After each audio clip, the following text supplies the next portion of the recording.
De acuerdo, aquí comienza el relato. En 1881, el doctor Mateo Serrano, cirujano naval y naturalista, participaba en una expedición a bordo de la fragata La Sombra, en los canales inexplorados de la Tierra del Fuego. Durante 148 días, lo que comenzó como una misión controlada de cartografía para la Armada Española, se transformó en una secuencia de decisiones fallidas, señales ignoradas y una progresiva pérdida de control sobre la nave, la tripulación y la propia razón.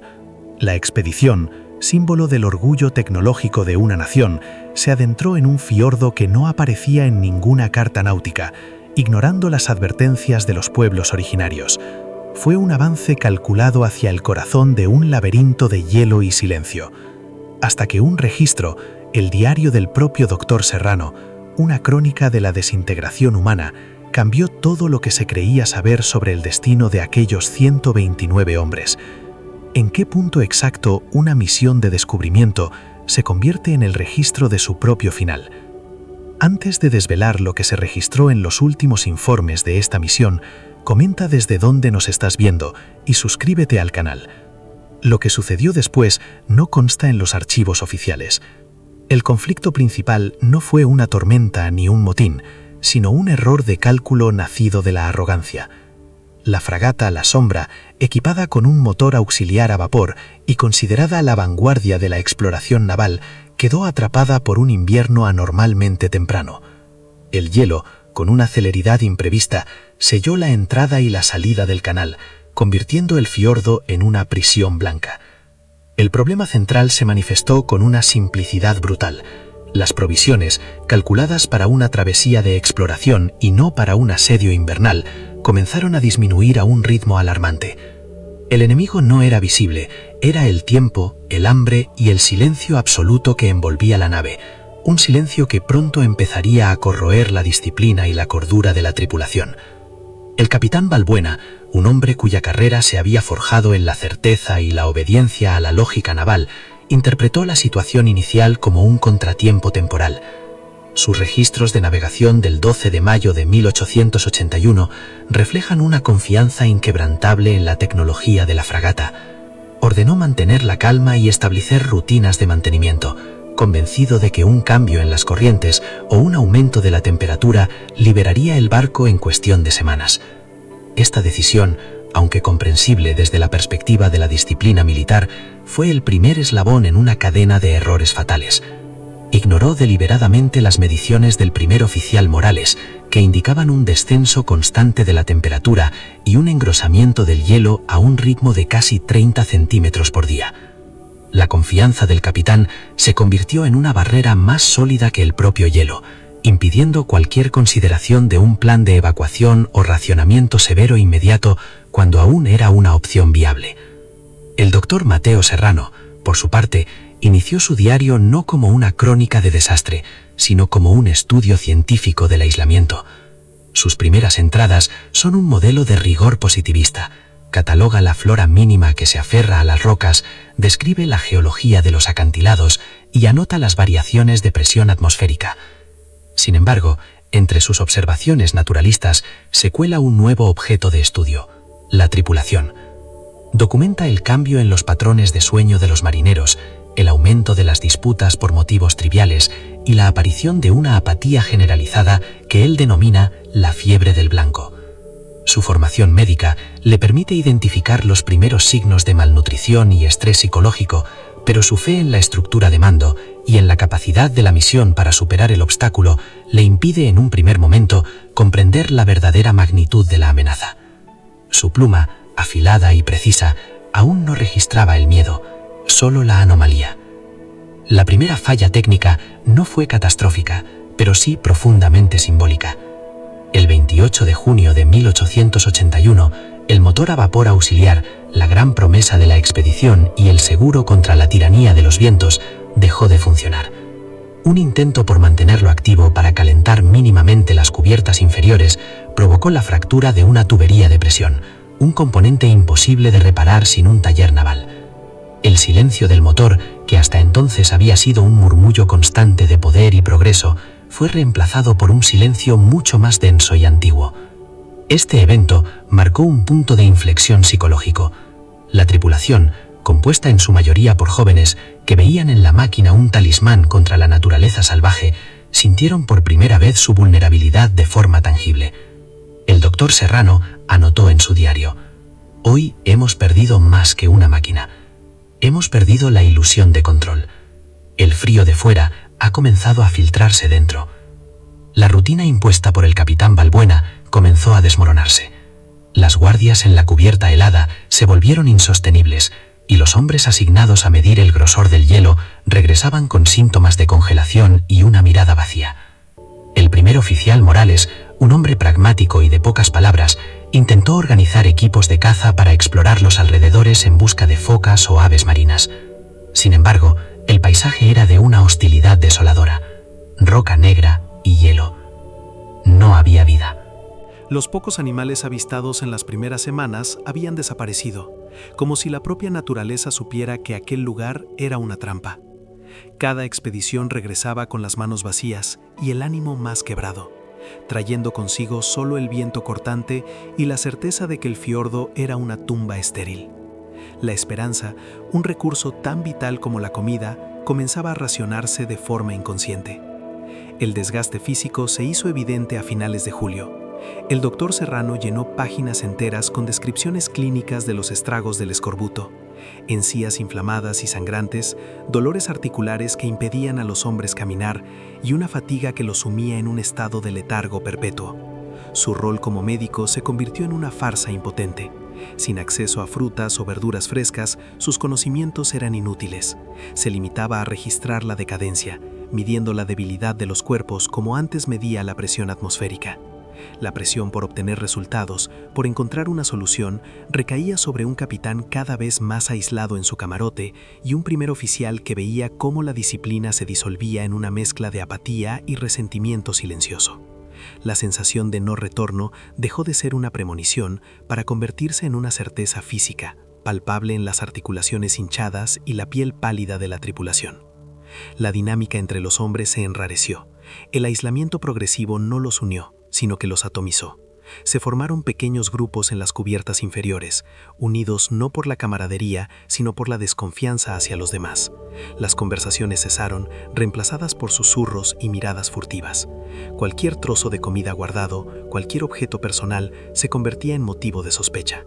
El doctor Serrano, observador metódico, anotó cómo la jerarquía naval se había invertido. Ya no importaba el rango, sino la fuerza física aparente.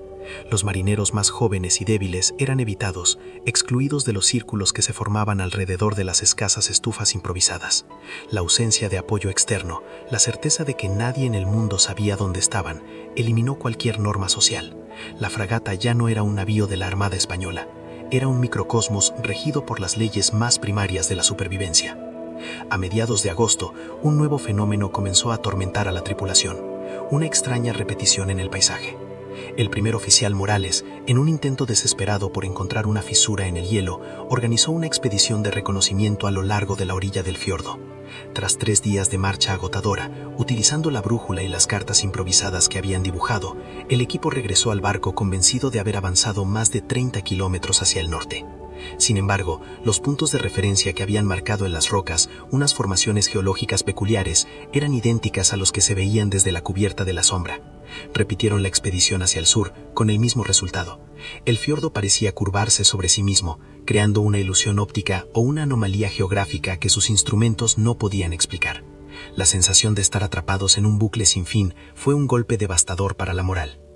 Este registro contradictorio entre el esfuerzo realizado y la ausencia de progreso generó una paranoia leve pero persistente. Algunos marineros empezaron a hablar en susurros de que el lugar estaba maldito, que los espíritus de los que hablaban los Cahuéscar los mantenían prisioneros. El capitán Balbuena, al ser informado, desestimó los hallazgos como un error de navegación fruto del agotamiento y la desorientación. Prohibió cualquier nueva expedición, declarando que la única estrategia era esperar. Esta orden, destinada a preservar la energía y evitar más pérdidas, fue interpretada por la tripulación como una sentencia de muerte. La decisión no podía ser deshecha. Al confinar a todos los hombres al barco, Balbuena no solo los condenó a la inacción, sino que intensificó la presión psicológica del encierro. El enemigo ya no estaba solo fuera, en el hielo, sino también dentro, en las mentes de 129 hombres sin nada que hacer más que esperar el fin. La primera muerte por inanición ocurrió el 3 de septiembre de 1881. Se trataba de un joven grumete de apenas 17 años, cuyo cuerpo, ya debilitado por el escorbuto, simplemente se rindió. El evento, aunque esperado, sacudió la estructura de la tripulación. El capitán Balbuena ordenó un entierro en el mar, siguiendo el protocolo naval, en un último intento por mantener una apariencia de normalidad y disciplina. Se celebró una breve ceremonia en la cubierta helada, con los hombres apenas capaces de mantenerse en pie. Sin embargo, el cuerpo, al ser arrojado por la borda, no se hundió. El agua, densa y casi congelada, lo mantuvo a flote, y las corrientes lo atraparon junto al casco. Durante días, el cadáver del joven grumete flotó junto a la sombra, un recordatorio macabro y constante de su destino colectivo. La visión del rostro pálido y los ojos abiertos mirando hacia el cielo gris fue insoportable. La presencia del cuerpo flotante fue el catalizador de una transgresión silenciosa. El primer oficial Morales, contraviniendo las órdenes del capitán, organizó a un pequeño grupo para intentar recuperar el cadáver y darle sepultura en la orilla helada. Su justificación era la moral y el respeto, pero el doctor Serrano, en la privacidad de su diario, especuló sobre un motivo más profundo y oscuro: la necesidad de alejar la evidencia de su propia mortalidad. La tentativa de corrección falló estrepitosamente. El hielo alrededor del barco era demasiado inestable, y 2 hombres casi cayeron a las aguas heladas en el intento. La misión fue abortada, y el cuerpo continuó su vigilia fantasmal. Este fracaso no solo demostró su impotencia, sino que también solidificó la fractura entre el capitán, encerrado en su negación, y un primer oficial que empezaba a operar bajo sus propias reglas, movido por la desesperación. El 15 de septiembre, el capitán Balbuena tomó una decisión que no podía ser deshecha. Ante la alarmante disminución de las reservas de alimentos, ordenó una inspección de todos los compartimentos personales y la confiscación de cualquier alimento que los marineros hubieran estado ocultando. La medida, lógicamente justificada para un racionamiento centralizado, destruyó los últimos vestigios de confianza y autonomía individual. La requisa fue tensa y violenta en su silencio. Se encontraron pequeñas reservas de galletas, trozos de carne salada y algunas latas, que fueron añadidas al menguante almacén común. Pero el acto de despojar a los hombres de sus últimos recursos privados sembró una semilla de resentimiento que pronto florecería en algo mucho más peligroso. A partir de ese día, cada mirada entre compañeras llevaba implícita una pregunta: ¿qué más estás escondiendo? ¿Cuánto vales tú en esta ecuación de supervivencia? El doctor Serrano documentó las consecuencias de esta decisión con una precisión escalofriante. La paranoia se convirtió en la norma. Los hombres dormían por turnos, no para vigilar el barco, sino para vigilarse unos a otros.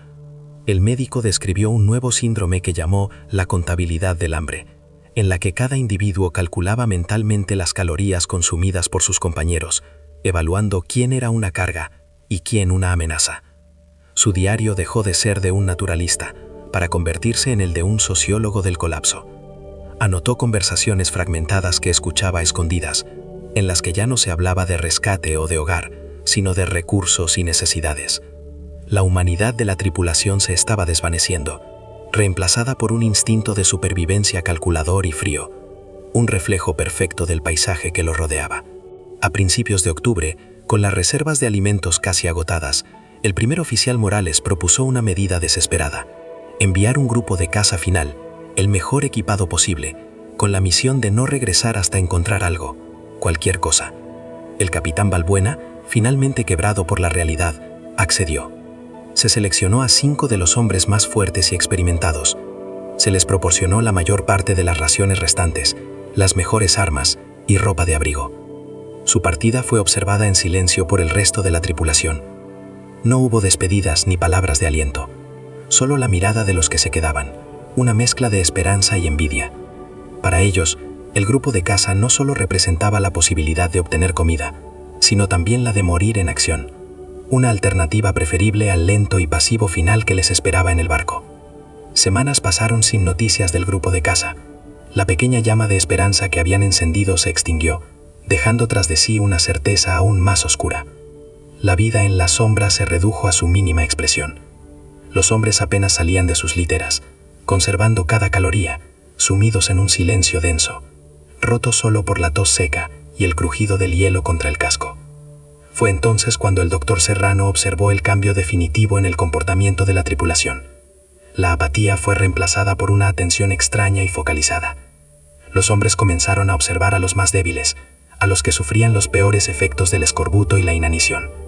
No con compasión, sino con una intensidad calculadora. El tabú, la idea impensable, ya no era impensable. Flotaba en el aire viciado de las cubiertas inferiores, sin ser nombrado, pero comprendido por todos. El 28 de octubre ocurrió el evento que fracturó por completo la realidad de la expedición. Un vigía avistó una figura solitaria que se acercaba al barco. Era uno de los miembros del grupo de caza, el marinero apellidado Garcés. Estaba demacrado, con la ropa hecha jirones y signos evidentes de congelación, pero vivo.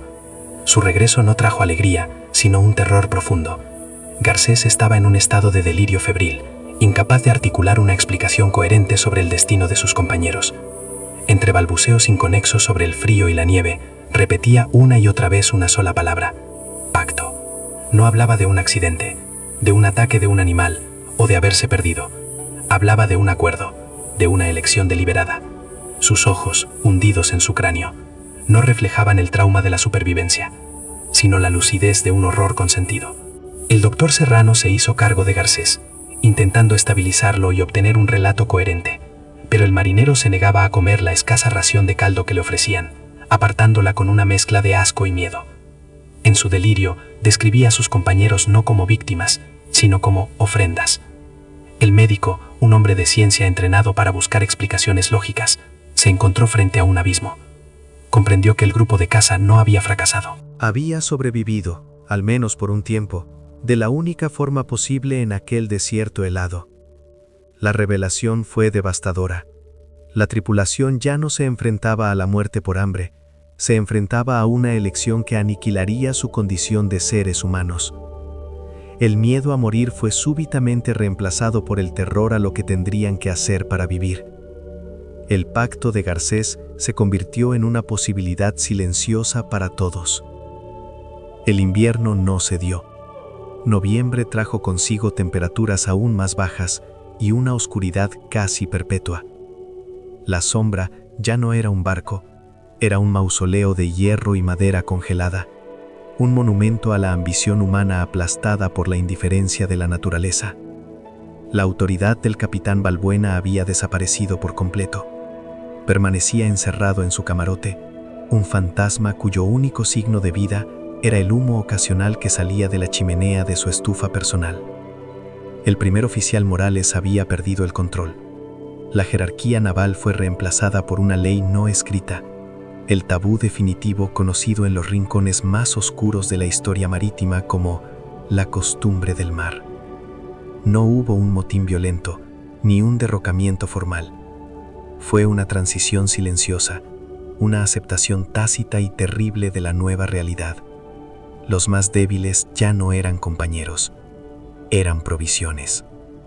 El suspenso a bordo no se manifestaba en gritos o violencia, sino en el silencio y en la quietud.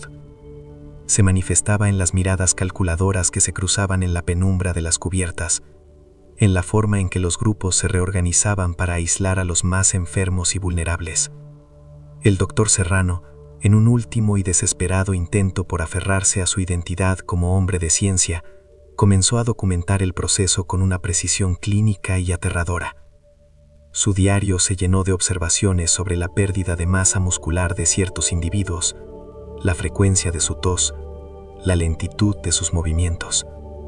Describía la anatomía del horror como si estuviera realizando una disección más, utilizando terminología médica para distanciarse de la monstruosidad de lo que estaba presenciando. Era su último bastión de cordura: nombrar, clasificar y registrar el fin de su mundo.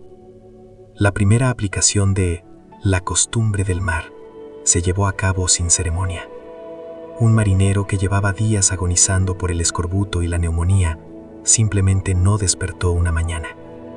Su cuerpo fue retirado de su litera antes del amanecer, en un acto rápido y silencioso coordinado por un pequeño grupo de hombres. No hubo discusión ni debate. Fue una acción ejecutada con una eficiencia sombría. El doctor Serrano no lo presenció directamente, pero lo supo por el silencio que siguió y por el olor a carne cocinada que, por primera vez en meses, impregnó el aire viciado del barco. Su entrada en el diario de ese día es breve y temblorosa. Hoy ha muerto la ley, no la del rey, sino la de Dios. O quizás nunca existió en este lugar. Solo hay una regla.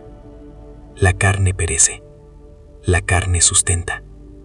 Es la lógica más pura y terrible. La mente del propio doctor Serrano comenzó a fracturarse bajo el peso de su testimonio.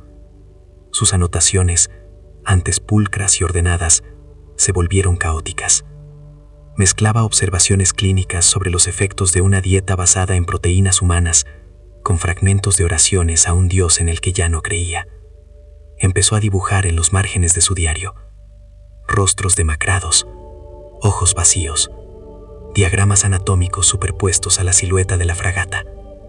Su propia hambre, tanto física como existencial, lo estaba consumiendo. Se dio cuenta de que su rol de observador imparcial era una mentira.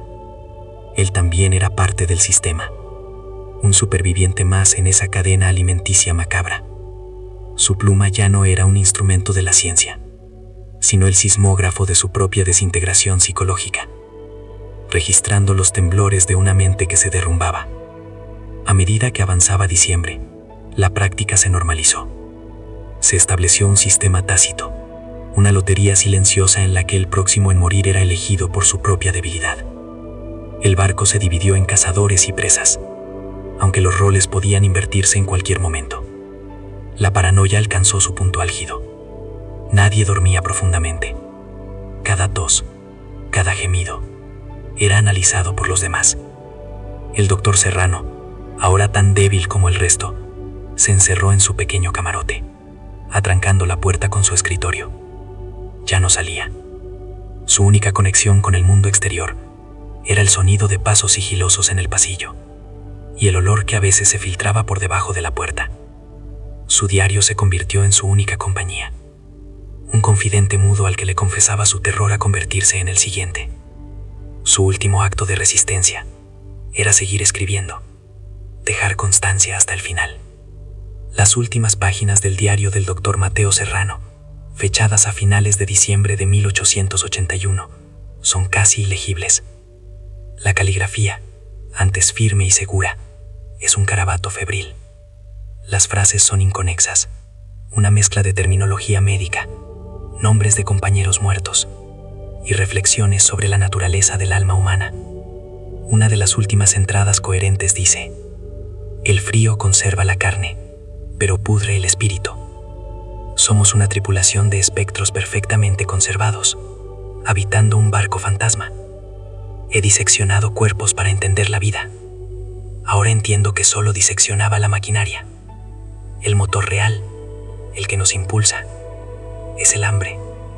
Y el hambre no tiene moral.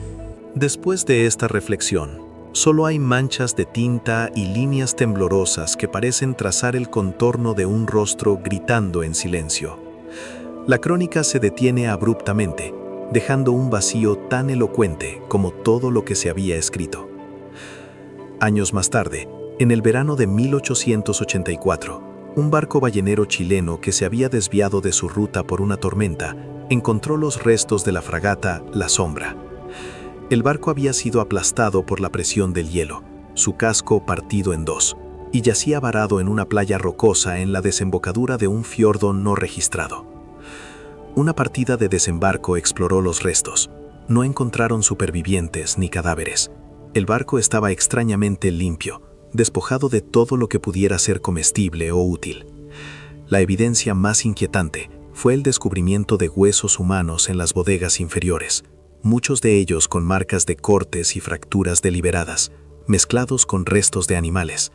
En el camarote del capitán, notablemente intacto, encontraron un único objeto sobre el escritorio, un diario de cuero, perfectamente conservado por el frío seco. El diario del doctor Serrano fue entregado a las autoridades navales españolas. Su contenido fue considerado tan perturbador y contrario al honor de la Armada que se clasificó inmediatamente como secreto de Estado. El informe oficial, publicado en 1885, declaró que la fragata La Sombra y sus 129 tripulantes se habían perdido heroicamente en acto de servicio mientras realizaban valiosas exploraciones en nombre de la ciencia y la corona. Se erigieron monumentos en su honor y sus nombres fueron inscritos en los anales de los mártires de la exploración. El cuerpo del Dr. Serrano nunca fue encontrado y su mente, su testimonio, quedó atrapada para siempre en esas páginas prohibidas, un registro de cómo 129 hombres de ciencia y honor se convirtieron en una manada silenciosa, devorándose a sí misma en el fin del mundo. El informe oficial habló de heroísmo y fatalidad, pero las páginas de Mateo Serrano contaban una verdad distinta, que en el silencio absoluto, la única voz que responde es del hambre. De acuerdo, aquí comienza el bloque 1 del relato, siguiendo estrictamente las directrices. En 1881, el doctor Mateo Serrano, cirujano naval y naturalista, participaba en una expedición a bordo de la fragata La Sombra, en los canales inexplorados de la Tierra del Fuego. Durante 148 días, lo que comenzó como una misión controlada de cartografía para la Armada Española se transformó en una secuencia de decisiones fallidas, señales ignoradas y una progresiva pérdida de control sobre la nave, la tripulación y la propia razón. La expedición, símbolo del orgullo tecnológico de una nación que buscaba reafirmar su dominio en las rutas marítimas del sur, se adentró en un fiordo que no aparecía en ninguna carta náutica, ignorando deliberadamente las advertencias guturales de los últimos pescadores cahuéscar, quienes describían aquellos canales como el lugar donde el mar se calla y se come a los hombres. Fue un avance calculado, una apuesta de la ingeniería naval contra la superstición local, un movimiento hacia el corazón de un laberinto de hielo y silencio. La confianza en la máquina de vapor y en la precisión de los cronómetros era absoluta, hasta que un registro, el diario del propio Dr. Serrano, una crónica metódica de la desintegración humana, cambió todo lo que se creía saber sobre el destino de aquellos 129 hombres. ¿En qué punto exacto una misión de descubrimiento se convierte en el registro de su propio final? Antes de desvelar lo que se registró en los últimos informes de esta misión, comenta desde dónde nos estás viendo y suscríbete al canal. Lo que sucedió después no consta en los archivos oficiales. El conflicto principal no fue una tormenta antártica ni un motín violento, sino un error de cálculo nacido de la arrogancia y la fe ciega en la superioridad tecnológica.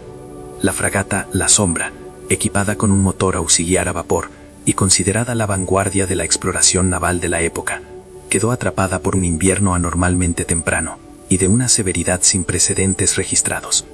El hielo, con una celeridad imprevista que desafiaba los modelos meteorológicos, selló la entrada y la salida del canal en menos de una semana, convirtiendo el fiordo en una prisión blanca e inexpugnable. El problema central se manifestó con una simplicidad brutal y logística. Las provisiones, calculadas meticulosamente para una travesía de exploración de 6 meses y no para un asedio invernal indefinido, comenzaron a disminuir a un ritmo alarmante.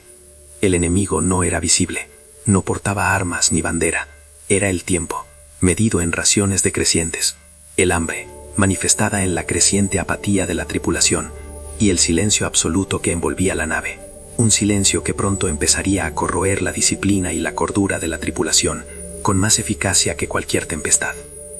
El capitán Balbuena, un hombre cuya carrera se había forjado en la certeza matemática de la navegación y la obediencia a la lógica naval, interpretó la situación inicial como un contratiempo temporal, una prueba de temple para su tripulación y su navío. Sus registros de navegación, fechados el 12 de mayo de 1881, reflejan una confianza inquebrantable en la tecnología de la fragata y en los ciclos naturales. Ordenó mantener la calma y establecer rutinas de mantenimiento exhaustivas, convencido de que un cambio en las corrientes o un aumento estacional de la temperatura liberaría el barco en cuestión de semanas.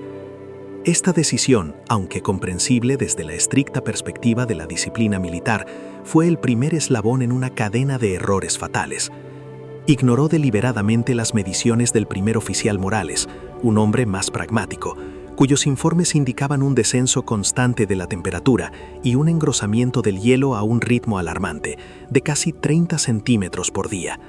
La confianza del capitán, un pilar de su autoridad, se convirtió en una barrera más sólida que el propio hielo, impidiendo cualquier consideración seria de un plan de evacuación terrestre o la implementación de un racionamiento severo inmediato cuando aún era una opción estratégicamente viable y no una medida desesperada.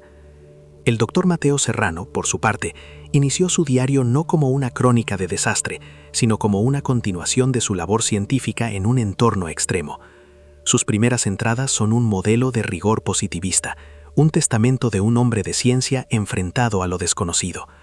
Cataloga la escasa flora liquenosa que se aferra a las rocas expuestas, describe con precisión la composición geológica de los acantilados que se elevan como murallas y anota metódicamente las variaciones de presión atmosférica buscando patrones que pudieran predecir un cambio en el clima. Sin embargo, entre sus observaciones naturalistas se cuela un nuevo objeto de estudio, uno que no esperaba: la tripulación. Documenta con detalle clínico el cambio en los patrones de sueño de los marineros, el aumento exponencial de las disputas por motivos triviales y la aparición de una apatía generalizada que él mismo denomina la fiebre del blanco.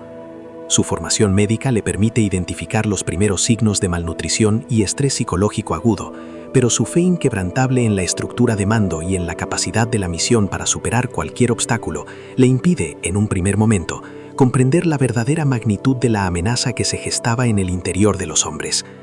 Su pluma, afilada y precisa, aún no registraba el miedo, solo la anomalía científica.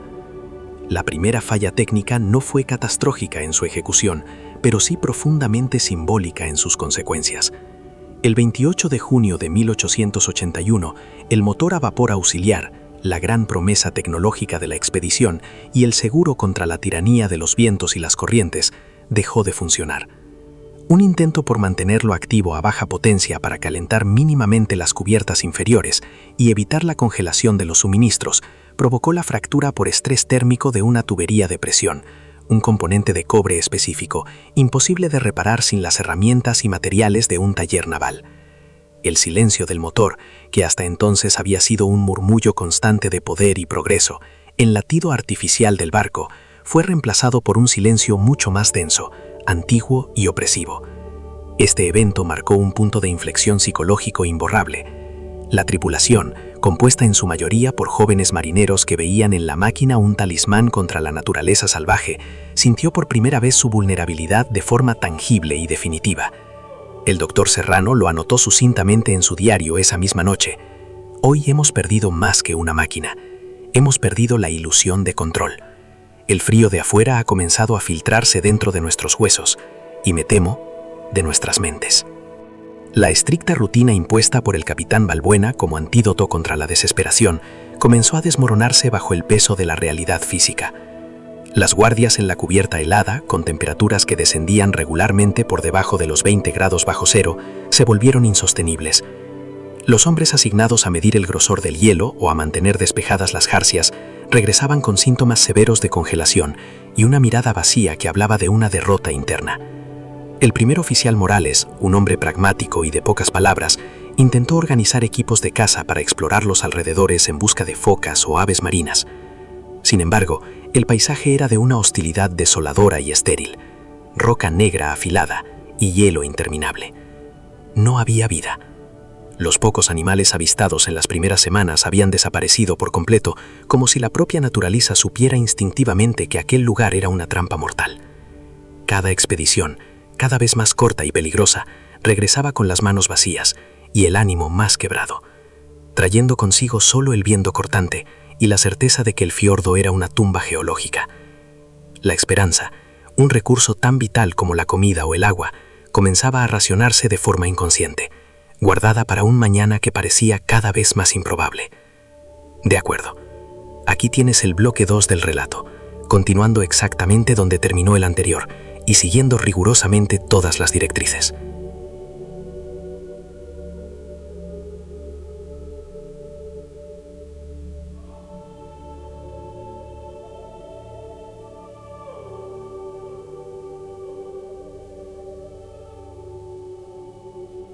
Serrano llenó páginas enteras de su diario con descripciones clínicas y desapasionadas de los estragos del escorbuto, una dolencia que él conocía en teoría, pero que nunca había presenciado en una escala tan devastadora. Documentó con una precisión casi inhumana las encías inflamadas y sangrantes de los marineros, los hematomas espontáneos que florecían en su piel con un tono violáceo y los dolores articulares que impedían a hombres fuertes y jóvenes caminar hasta el otro extremo de la cubierta. Su rol como médico se convirtió en una farsa impotente. Sin acceso a frutas, verduras frescas o cualquier fuente de vitamina C, sus conocimientos eran inútiles.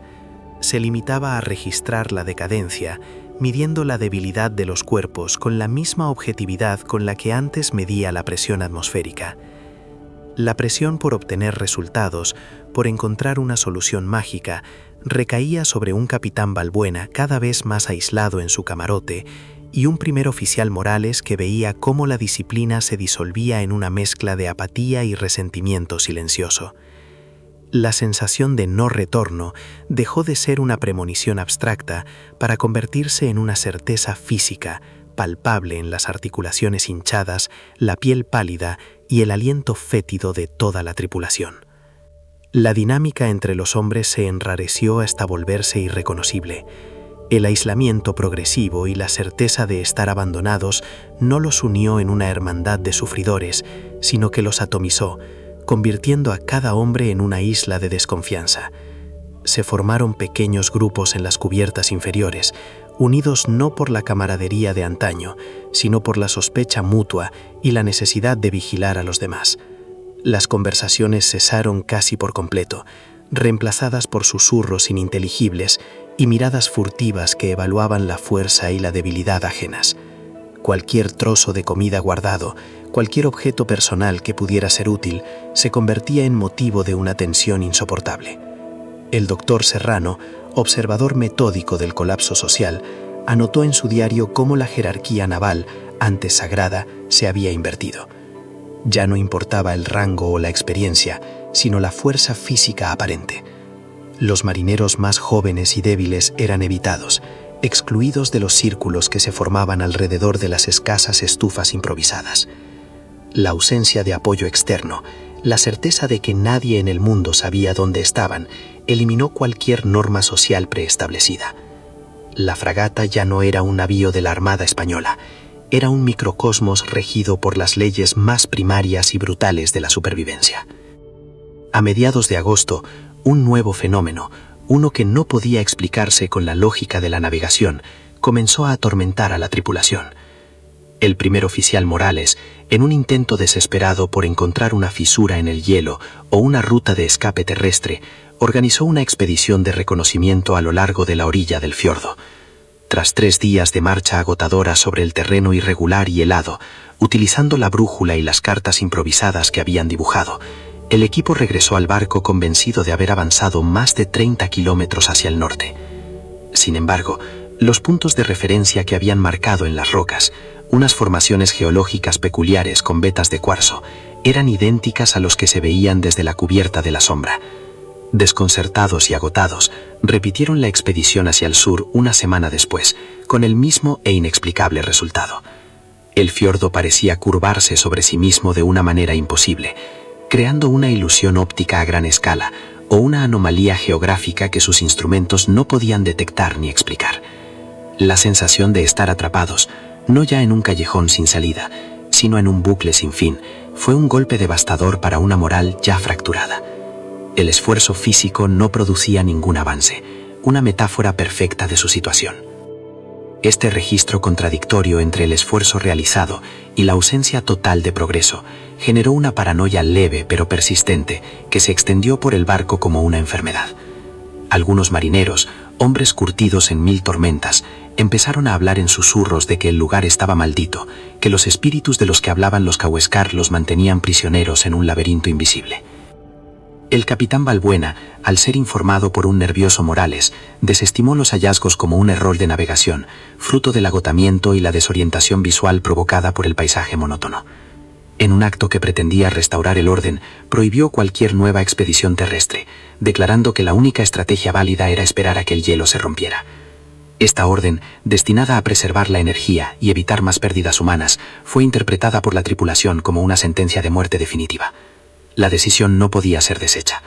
Al confinar a todos los hombres al barco, Balbuena no solo los condenó a la inacción y a observar su propio deterioro, sino que intensificó la presión psicológica del encierro. El enemigo ya no estaba solo fuera, en el hielo implacable, sino también dentro, en las mentes de 129 hombres sin nada que hacer más que esperar el fin. La primera muerte por inanición ocurrió el 3 de septiembre de 1881.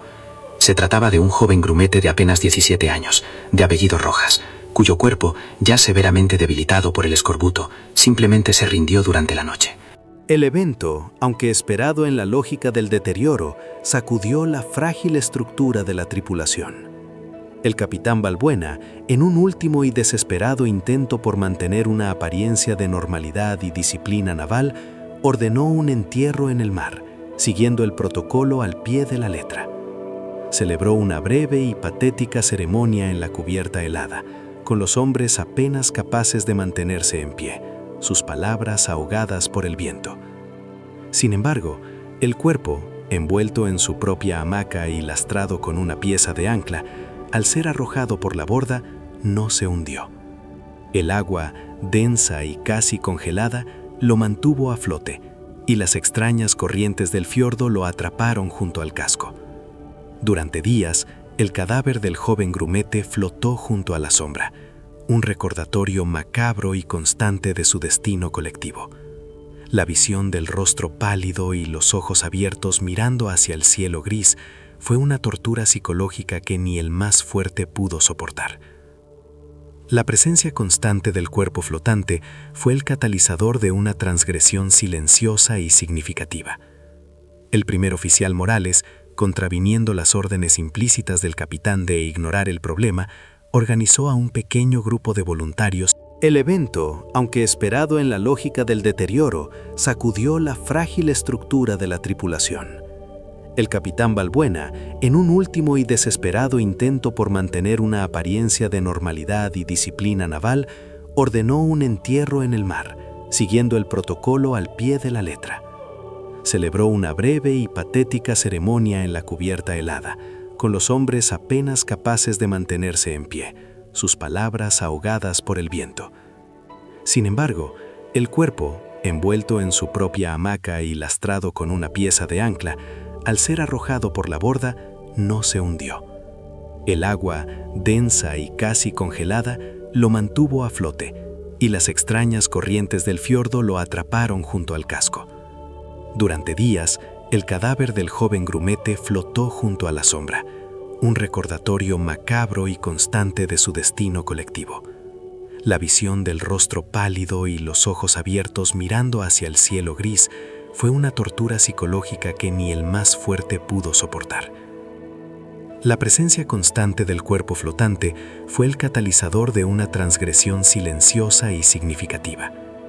El primer oficial Morales, contraviniendo las órdenes implícitas del capitán de ignorar el problema, organizó a un pequeño grupo de voluntarios para intentar recuperar el cadáver y darle una sepultura digna en la orilla helada. Su justificación oficial ante los hombres fue la moral y el respeto por un compañero caído, pero el doctor Serrano, en la privacidad de su diario, especuló sobre un motivo más profundo y oscuro: la necesidad primordial de alejar la evidencia tangible de su propia y cada vez más cercana mortalidad. La tentativa de corrección falló estrepitosamente. El hielo alrededor del barco era demasiado inestable y quebradizo, y 2 hombres casi cayeron a las aguas heladas en el intento, siendo rescatados en el último segundo. La misión fue abortada, y el cuerpo continuó su vigilia fantasmal, moviéndose lentamente con la marea. Este fracaso no solo demostró su impotencia absoluta ante el entorno, sino que también solidificó la fractura irreparable entre el capitán, encerrado en su negación, y un primer oficial que empezaba a operar bajo sus propias reglas, movido por una desesperación cada vez más pragmática. El 15 de septiembre, el capitán Balbuena, finalmente forzado a salir de su aislamiento por la cruda realidad de los inventarios, tomó una decisión que no podía ser deshecha y que envenenaría para siempre las relaciones a bordo. Ante la alarmante disminución de las reservas de alimentos, ordenó una inspección general de todos los compartimentos personales y la confiscación inmediata de cualquier alimento que los marineros hubieran estado ocultando para su propio sustento. La medida, lógicamente justificada desde el punto de vista de un racionamiento centralizado y equitativo, destruyó los últimos vestigios de confianza y autonomía individual. La requisa fue llevada a cabo por Morales y un puñado de hombres leales, y fue un proceso tenso y violento en su silencio. Se encontraron pequeñas y miserables reservas de galletas, trozos de carne salada endurecida y algunas latas que fueron añadidas al menguante almacén común.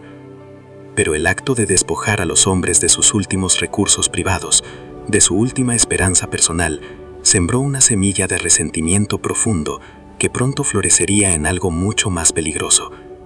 A partir de ese día, cada mirada entre compañeros llevaba implícita una pregunta terrible.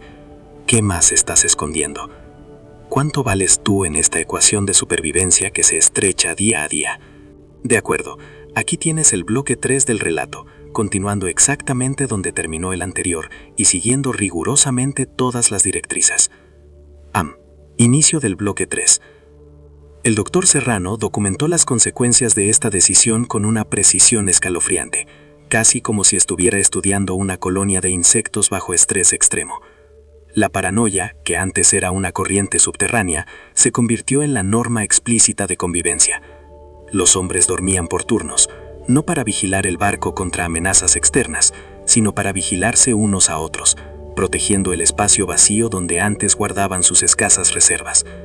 El médico describió en su diario un nuevo síndrome que llamó la contabilidad del hambre, en la que cada individuo calculaba mentalmente las calorías consumidas por sus compañeros, evaluando quién representaba una carga para las menguantes existencias y quién una amenaza por su mayor fortaleza. Su diario dejó de ser el de un naturalista para convertirse en el de un sociólogo del colapso. Anotó conversaciones fragmentadas que escuchaba a escondidas, en las que ya no se hablaba de rescate, de familia o de hogar, sino de recursos, necesidades y optimización.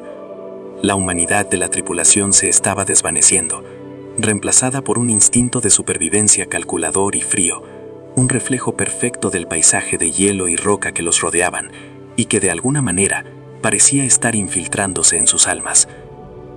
A principios de octubre, un nuevo sonido se unió al silencio opresivo, un gemido grave y prolongado que emanaba de las profundidades del casco.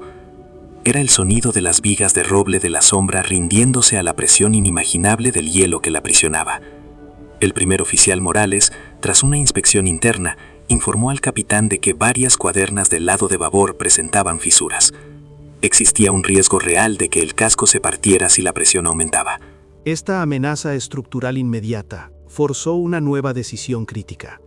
A pesar de su prohibición anterior, el capitán Balbuena autorizó una pequeña expedición exterior con un único objetivo: evaluar los daños en el casco desde el hielo y determinar si era posible aliviar la presión de alguna manera. Se seleccionó a un equipo de 3 hombres, los más experimentados en carpintería de Rivera, para llevar a cabo la peligrosa tarea.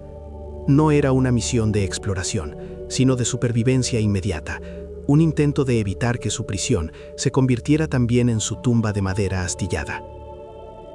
Mientras el equipo de inspección examinaba las grietas en el casco, uno de los marineros, un hombre llamado Ibáñez, notó algo anómalo a unos 50 metros de la proa. Clavado en el hielo, sobresaliendo en un ángulo antinatural, había un trozo de madera oscura, casi negra, cubierta de una capa de hielo antiguo y translúcido. No era de la sombra.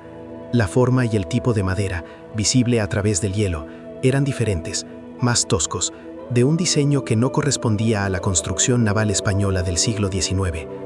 Movidos por una mezcla de curiosidad y el tedio del encierro, los 3 hombres se acercaron.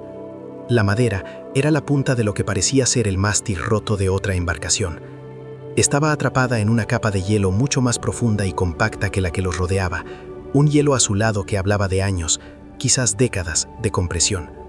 Era la prueba inequívoca de que no eran los primeros en caer en aquella trampa. El descubrimiento silenció a los hombres, quienes se limitaron a mirar la reliquia fantasmal con una nueva y terrible comprensión de su situación. Con un esfuerzo considerable, utilizando picos y hachas, el equipo comenzó a excavar alrededor del mástil. El trabajo era lento y agotador. El hielo antiguo era duro como la piedra. Tras casi 2 horas de trabajo, liberaron no solo un fragmento de mástil de unos 3 metros, sino también algo que estaba enredado en sus restos de jarcia podrida. Una pequeña arca de metal, de unos 60 centímetros de largo, fuertemente oxidada pero aparentemente sellada. No había nombre ni insignia visible en el cofre, solo la pátina del tiempo y el frío. El hallazgo era tan inesperado como inquietante. Dejaron la inspección del casco y, con dificultad, transportaron el pesado y helado cofre de vuelta a la fragata. La noticia de la existencia de otro barco y del arca se extendió como un reguero de pólvora silenciosa entre la tripulación, generando una oleada de especulaciones que iban desde la posibilidad de encontrar mapas o herramientas hasta el temor supersticioso de haber desenterrado una maldición. Por primera vez en meses, la apatía fue reemplazada por una tensión expectante. Esa noche, en el camarote del capitán, a la luz de un único candil, el capitán Balbuena, el primer oficial Morales y el doctor Serrano se reunieron para abrir el arca. El mecanismo de cierre estaba corroído y tuvieron que forzarlo con una palanca. Al abrirse, liberó un olor a humedad y descomposición. En su interior, envuelto en lo que quedaba de una lona encerada, había un único objeto, un libro de bitácora, con las tapas de cuero endurecidas y deformadas por el agua y el hielo. Las páginas estaban pegadas por la humedad congelada y tuvieron que separarlas con sumo cuidado. La escritura, en un inglés arcaico, era de un oficial de un ballenero llamado Sea Serpent, y las entradas estaban fechadas en el invierno de 1762, más de un siglo antes. A medida que Morales, que tenía nociones de inglés, traducía lentamente el contenido, el ambiente en el camarote se volvía cada vez más gélido. El diario contaba una historia terriblemente familiar, un barco atrapado por un invierno inesperado en un fiordo sin nombre. Las primeras entradas del capitán del Sea Serpent eran un eco de las de Balbuena. Confianza en su barco, certeza de un deshielo inminente, órdenes de mantener la disciplina. Pero a medida que pasaban las semanas, el tono cambiaba. Describía la misma desesperación, el mismo escorbuto galopante, las mismas expediciones de caza infructuosas. Pero la revelación más escalofriante llegó en las últimas páginas. El capitán inglés describía con una caligrafía cada vez más errática la misma anomalía geográfica que había atormentado a los hombres de Morales, la sensación de caminar en círculos, de estar atrapados en un paisaje que se repetía. Lo llamaba el lazo del diablo. Las últimas entradas, casi ilegibles, hablaban de la costumbre, de lotes echados a suertes, y de una frase que heló la sangre de los 3 españoles. La carne es solo carne, y el hambre no conoce pecado. El diario no terminaba, simplemente se interrumpía en una mancha de tinta, como si la mano que escribiera hubiera sido detenida a mitad de una palabra. El descubrimiento del diario del Sea Serpent fue un catalizador que aceleró la desintegración psicológica de la cúpula de mando. La revelación de que su calvario no era un accidente único, sino un patrón histórico, una sentencia repetida en el tiempo, aniquiló cualquier esperanza restante de rescate o de una solución lógica. No estaban luchando contra el clima, estaban atrapados en un lugar que parecía diseñado para matar. El capitán Balbuena, en un último acto de autoridad, ordenó que el diario fuera quemado en su estufa y juramentó a Morales y a Serrano para que guardaran el más absoluto secreto. Temía que la noticia de un destino tan ineludible provocara un motín o un suicidio colectivo. Sin embargo, la verdad, o fragmentos de ella, se filtró a través de los marineros que habían encontrado el arca. La historia de un barco fantasma y su tripulación desaparecida se convirtió en la nueva mitología de la sombra, un relato susurrado en las cubiertas oscuras que confirmaba sus peores temores. No había escapatoria. El fiordo no era una prisión temporal, era una tumba que esperaba pacientemente.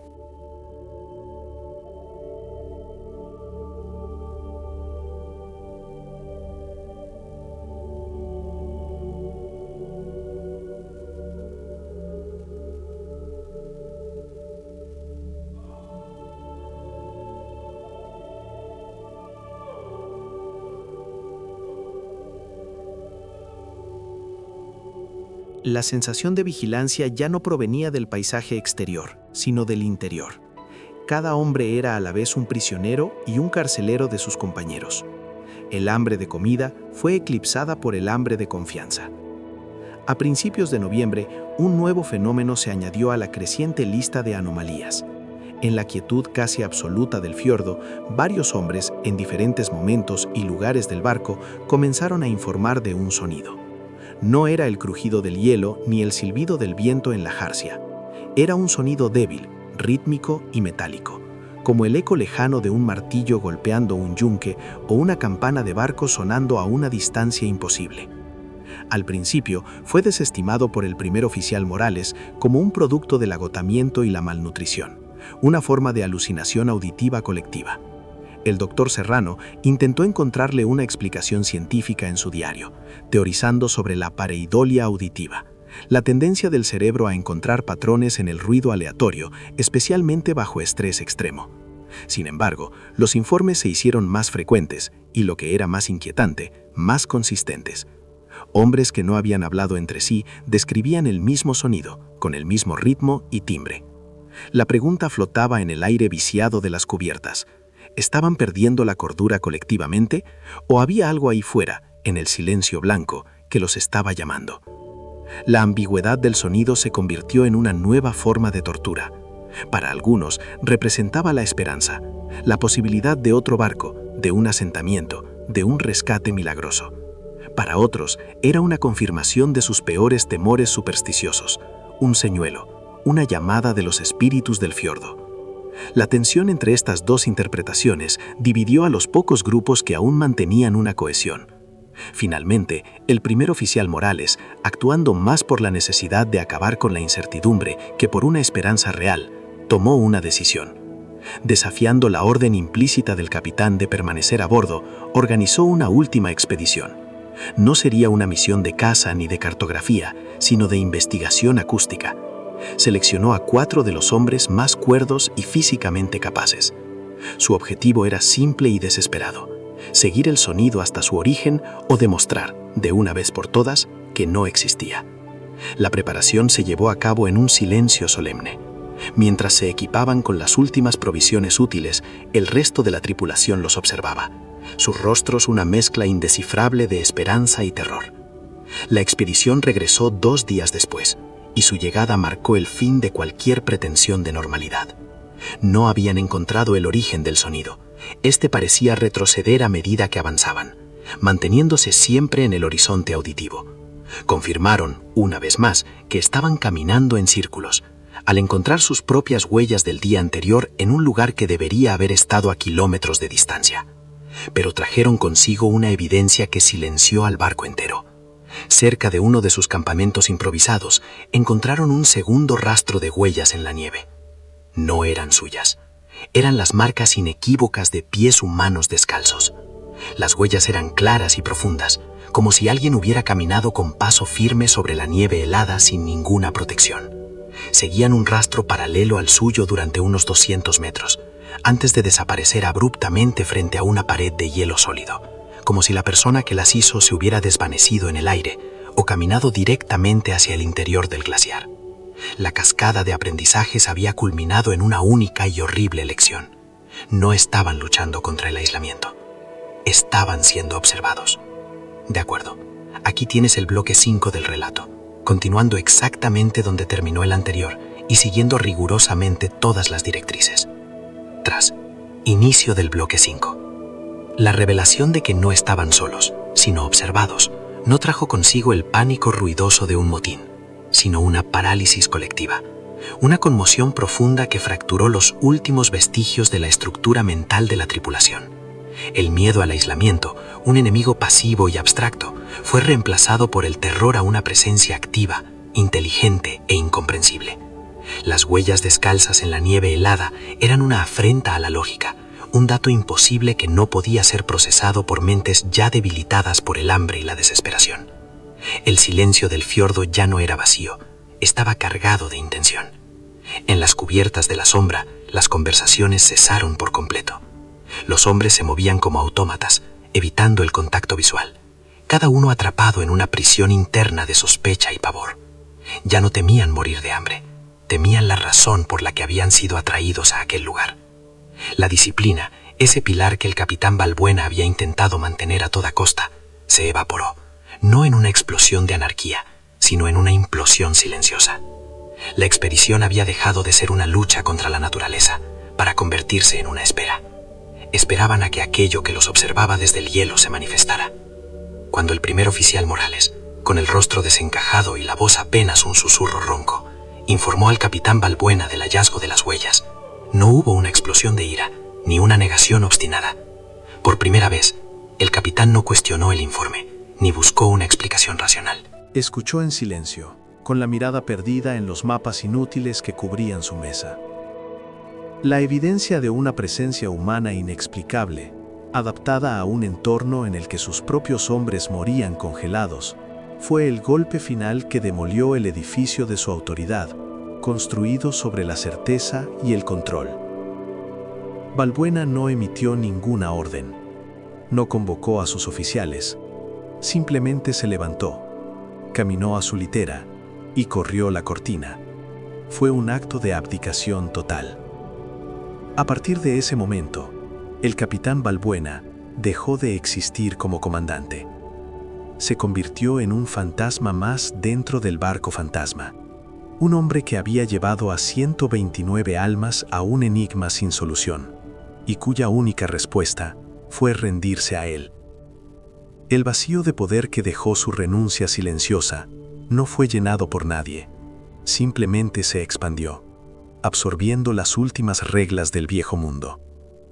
Con el capitán convertido en una ausencia y el miedo a lo desconocido paralizando a la tripulación, el primer oficial Morales se enfrentó a la decisión final de su carrera y de su vida. La jerarquía se había disuelto, y él era, de facto, la última autoridad. Sin embargo, sabía que cualquier orden que diera sería inútil. No podía ordenar a los hombres que ignoraran las huellas, ni podía organizar una defensa contra un enemigo invisible. Miró los rostros de la tripulación, vio sus ojos hundidos, la piel pegada a los huesos, y comprendió que el verdadero enemigo no estaba afuera, en el hielo, sino dentro de sus propios cuerpos. Era el hambre, un motor biológico que no entendía de disciplina, ni de honor, ni de miedo a los fantasmas. En ese momento de terrible lucidez, Morales tomó una decisión a través de la inacción. No reunió a los hombres, no propuso un plan. Simplemente entregó las llaves de la bodega de armas y de los últimos suministros médicos al contramaestre, un hombre duro y pragmático, y luego se retiró a su camarote. Fue un traspaso de poder tácito. No sancionó lo que estaba por venir, pero al apartarse, lo permitió. Abandonó la ley del mar para dejar paso a una ley más antigua. La implementación de la nueva realidad no fue un acto de violencia caótica, sino un procedimiento sombrío y metódico. Esa misma noche, un pequeño grupo de los marineros más fuertes, liderados por el contramaestre, se movió con una eficiencia silenciosa. Su objetivo fue un joven marinero llamado Vega, que llevaba días en un delirio febril a causa del escorbuto y la neumonía. No hubo lucha ni gritos. Fue un acto rápido, casi quirúrgico, ejecutado en la oscuridad de la cubierta inferior. No fue un asesinato en el sentido legal, sino una cosecha. Para los hombres que lo llevaron a cabo, era la única decisión lógica que quedaba. El cuerpo de Vega fue tratado no como el de un compañero, sino como el último recurso disponible, un recurso que no podían permitirse desperdiciar. El doctor Serrano, encerrado en su camarote, no lo vio, pero lo supo. Lo supo por el silencio que siguió, un silencio diferente, más denso. Y más tarde, por un olor que no había percibido en meses, el de carne cocinándose lentamente sobre una estufa improvisada. Ese olor, que debería haber significado la salvación, marcó la condena definitiva de sus almas. El doctor Mateo Serrano se enfrentó a este punto sin retorno, aferrándose al último vestigio de su identidad, su método científico. Abrió su diario, y con una mano que temblaba incontrolablemente, comenzó a documentar el horror, no con el lenguaje de un hombre moralmente destrozado, sino con la terminología fría y distante de un anatomista. No escribió sobre canibalismo, escribió sobre la implementación de un protocolo de supervivencia, basada en la utilización de recursos endógenos. Describió el proceso con una precisión clínica aterradora, estimando el rendimiento calórico de la biomasa disponible, detallando los métodos de conservación de la proteína en el clima helado. y teorizando sobre los efectos psicológicos de una dieta no convencional en el grupo. Era su único mecanismo de defensa: convertir la abominación en un conjunto de datos, la tragedia en un estudio de caso. Al diseccionar el horror con su pluma, intentaba distanciarse de él, mantenerse como un observador objetivo. Pero cada palabra que escribía era una prueba de su propia fractura, el sonido de su cordura resquebrajándose bajo una presión que ningún ser humano estaba diseñado para soportar. Lo que comenzó como un acto desesperado y aislado, se convirtió rápidamente en un sistema normalizado, la nueva rutina de la sombra. Se estableció una lógica brutal. La supervivencia del grupo dependía de la eliminación programada de sus miembros más débiles.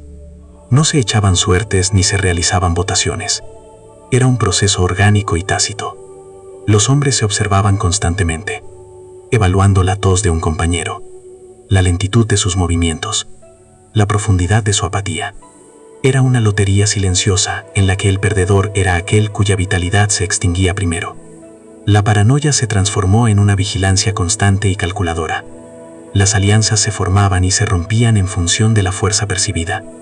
El barco ya no era una comunidad, sino un ecosistema cerrado, un microcosmos regido por la ley de la depredación. El miedo a las huellas en la nieve y al sonido metálico se desvaneció, eclipsado por una amenaza mucho más inmediata y tangible: la mirada de un compañero hambriento. El verdadero monstruo no estaba en el fiordo. Había estado a bordo todo el tiempo, esperando las condiciones adecuadas para despertar. Para el Dr. Serrano, el clímax no fue presenciar el acto, sino su propia participación en él. Como el resto de los supervivientes, comió, y al hacerlo, su último baluarte, el del observador imparcial, se derrumbó. Dejó de ser un científico que documentaba un fenómeno para convertirse en parte del fenómeno mismo. Su diario se transformó en el testamento de esta desintegración. Las entradas clínicas y ordenadas dieron paso a un caos de pensamientos febriles. Mezclaba diagramas anatómicos detallados de las partes del cuerpo humano con dibujos de rostros demacrados y ojos vacíos. Escribía fragmentos de oraciones sobre la naturaleza del alma junto a cálculos de raciones. Se dio cuenta de que su ciencia, su lógica y su razón no eran más que una fina capa de barniz sobre un núcleo de puro instinto animal. Su última entrada coherente de este periodo es una pregunta garabateada en el margen de una página: ¿dónde termina el médico y empieza la carne? Después de eso, su crónica se convierte en el registro de un hombre que ya no observa el colapso, sino que lo narra desde dentro, habiéndose integrado por completo en el hambre del silencio blanco. De acuerdo, aquí tienes el bloque 6 del relato, continuando exactamente donde terminó el anterior y siguiendo rigurosamente todas las directrices. De acuerdo. Inicio del bloque 6. En el verano austral de 1884, 3 años después de que el diario del Dr. Serrano se interrumpiera, un ballenero chileno, el Leviatán, desviado de su ruta por una tormenta excepcional, se refugió en la boca de un fiordo que no aparecía en sus cartas de navegación.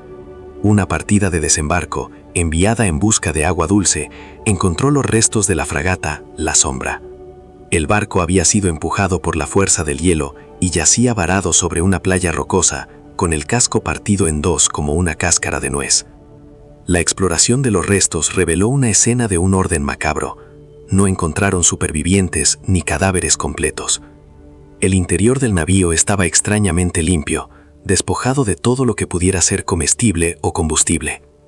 La evidencia más inquietante fue descubierta en las bodegas inferiores: una pila de huesos humanos, muchos de ellos con marcas inequívocas de cortes y fracturas deliberadas, mezclados con los restos de animales marinos.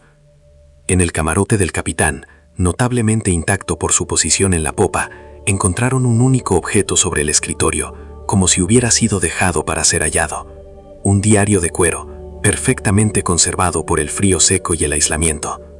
El diario del Dr. Mateo Serrano se convirtió en un artefacto anómalo, una pieza de evidencia que no encajaba en ninguna categoría de desastre naval conocido. El capitán del Leviatán, un hombre pragmático y temeroso de las complicaciones, entregó el libro a las autoridades portuarias de Punta Arenas. Desde allí, A través de los cauces diplomáticos y bajo el más estricto secreto, el diario viajó en una valija sellada hasta España. Su llegada a la sede del almirantazgo en Madrid no fue registrada en los archivos públicos. Se formó una comisión de investigación extraordinaria y secreta, compuesta por 3 de los más altos oficiales de la Armada y un asesor legal de la Corona. Su única tarea era evaluar el contenido del diario y determinar las implicaciones para el honor de la nación y de su armada. Las sesiones se prolongaron durante semanas, a puerta cerrada.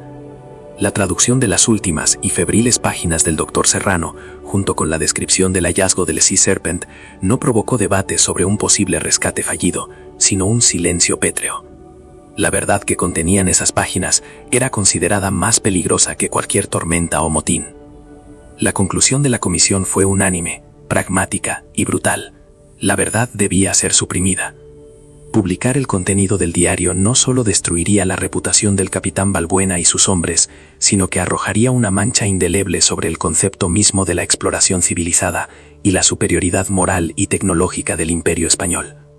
Se consideró un riesgo inaceptable para la moral nacional y para el reclutamiento futuro. Por lo tanto, se tomó una decisión en 2 frentes. Primero, el diario del Dr. Mateo Serrano fue clasificado bajo la designación reservado permanente, archivado en una caja de plomo sellada y depositado en la sección más profunda e inaccesible de los archivos navales, un lugar del que nunca volvería a salir. Su existencia fue borrada de todos los registros de entrada. Se convirtió en un documento fantasma, un testimonio que oficialmente nunca había existido. Para el mundo, el destino de la sombra seguiría siendo un misterio heroico, no una crónica de la desintegración de la humanidad. El segundo frente de la decisión fue la construcción de una narrativa oficial. En 1885, la Armada Española publicó el Informe Oficial 885-S, un documento que cerraba el caso de la fragata desaparecida. El informe, redactado con una prosa solemne y heroica, declaraba que la Sombra y sus 129 tripulantes se habían perdido heroicamente en acto de servicio mientras realizaban valiosas exploraciones en nombre de la ciencia y la corona. Se hablaba de una tormenta de fuerza sin precedentes, de actos de valor en la lucha contra los elementos y de un sacrificio final en las aguas más inhóspitas del planeta. Se erigieron monumentos en los puertos de Cádiz y Ferrol, con los nombres de los 129 hombres grabados en bronce, incluido el del Dr. Mateo Serrano. Sus familias recibieron pensiones vitalicias y cartas de condolencia firmadas por el propio ministro de Marina, elogiando el coraje y la entereza de sus seres queridos. La nación lloró a sus héroes, y la historia oficial se solidificó, convirtiéndose en una verdad más cómoda y funcional que la que yacía sellada en una caja de plomo. De este modo, el encierro de la tripulación en el fiordo se perpetuó en un encierro de la verdad en los archivos. El fiordo sin nombre permaneció sin cartografiar en las cartas españolas durante décadas, una anomalía geográfica evitada por futuras expediciones, como si una superstición silenciosa se hubiera apoderado de los planificadores navales. Para las familias, la historia oficial proporcionó un cierre noble para una pérdida insondable. El nombre de Serrano fue recordado como el de un hombre de ciencia que pereció junto a sus compañeros en la búsqueda del conocimiento, no como el cronista de un descenso a la barbarie. Su transformación final, la desintegración de su identidad bajo el peso de lo que tuvo que presenciar y hacer para sobrevivir, quedó como un secreto guardado por un puñado de hombres de Estado que, con el tiempo, también murieron, llevándose la clave de ese archivo a la tumba. El silencio institucional que siguió fue tan profundo y absoluto como el silencio blanco que había devorado a la expedición. El cuerpo del Dr. Serrano nunca fue encontrado. Su tumba fue el vientre helado de un fiordo anónimo. Sin embargo, su mente, su testimonio, quedó atrapada para siempre en esas páginas prohibidas. Un registro de cómo 129 hombres de ciencia y honor se convirtieron en una manada silenciosa devorándose a sí misma en el fin del mundo. El informe oficial habló de heroísmo y fatalidad, pero las páginas de Mateo Serrano contaban una verdad distinta, que en el silencio absoluto, la única voz que responde es la del hambre. De acuerdo, aquí tienes el bloque 7 del relato, continuando exactamente donde terminó el anterior y siguiendo rigurosamente todas las directrices. De este modo, el encierro de la tripulación en el fiordo se perpetuó en un encierro de la verdad en los archivos. El fiordo sin nombre permaneció sin cartografiar en las cartas españolas durante décadas, una anomalía geográfica evitada por futuras expediciones, como si una superstición silenciosa se hubiera apoderado de los planificadores navales. Para las familias, la historia oficial proporcionó un cierre noble para una pérdida insondable. El nombre de Serrano fue recordado como el de un hombre de ciencia que pereció junto a sus compañeros en la búsqueda del conocimiento, no como el cronista de un descenso a la barbarie. Su transformación final, la desintegración de su identidad bajo el peso de lo que tuvo que presenciar y hacer para sobrevivir, quedó como un secreto guardado por un puñado de hombres de Estado que, con el tiempo, también murieron, llevándose la clave de ese archivo a la tumba. El silencio institucional que siguió fue tan profundo y absoluto como el silencio blanco que había devorado a la expedición. El cuerpo del doctor Serrano nunca fue encontrado. Su tumba fue el vientre helado de un fiordo anónimo. Sin embargo, su mente, su testimonio, quedó atrapada para siempre en esas páginas prohibidas. Un registro de cómo 129 hombres de ciencia y honor se convirtieron en una manada silenciosa devorándose a sí misma en el fin del mundo. El informe oficial habló de heroísmo y fatalidad, pero las páginas de Mateo Serrano contaban una verdad distinta, que en el silencio absoluto, la única voz que responde es la del hambre. De acuerdo, aquí tienes el bloque 7 del relato, continuando exactamente donde terminó el anterior y siguiendo rigurosamente todas las directrices. La historia de la sombra no terminó en la Tierra del Fuego, ni con el informe oficial que la sepultó bajo el peso del heroísmo fabricado. Su verdadero final, su legado, se bifurcó en dos realidades paralelas e irreconciliables.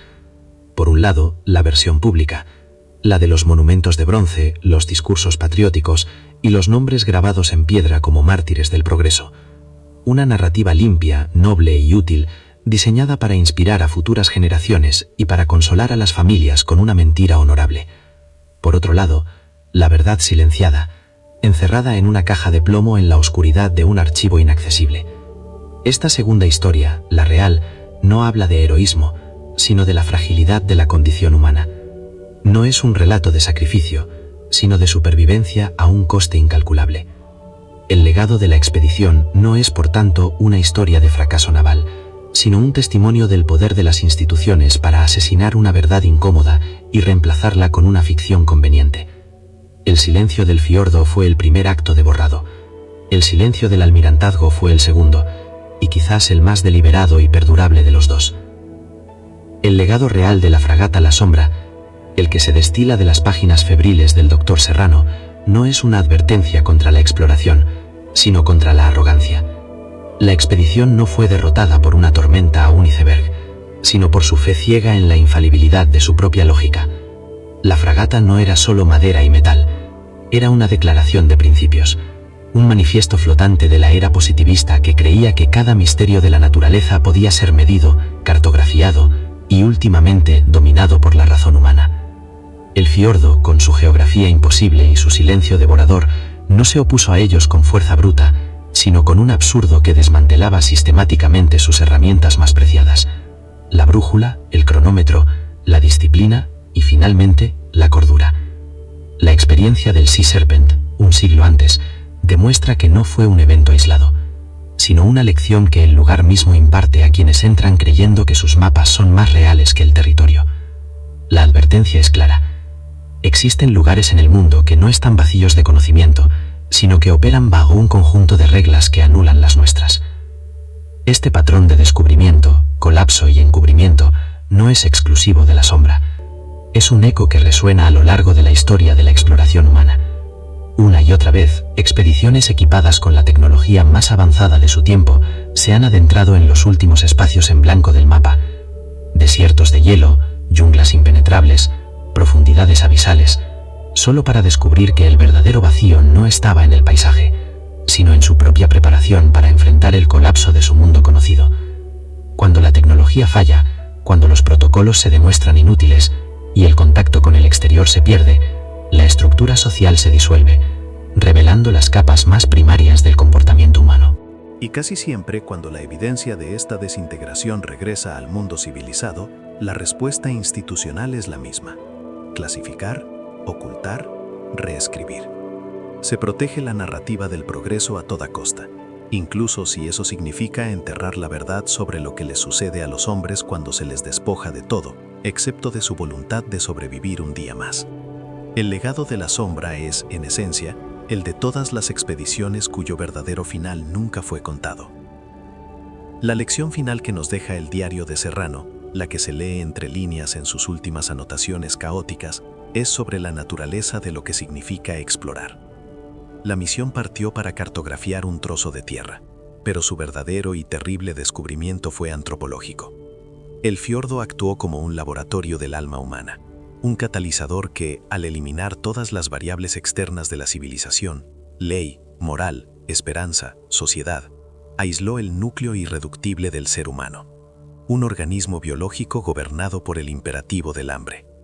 Aquello que no quiere ser encontrado no es un paso marítimo o una isla perdida, es el conocimiento de que la humanidad, el honor y la ciencia son construcciones frágiles, una fina capa de hielo sobre un océano profundo y oscuro de instinto primario. El fiordo no se defendió, simplemente existió, y su mera existencia fue suficiente para demostrar que el hombre de ciencia, el oficial naval y el marinero disciplinado son roles que se desvanecen cuando el estómago se vacía y el silencio se vuelve absoluto.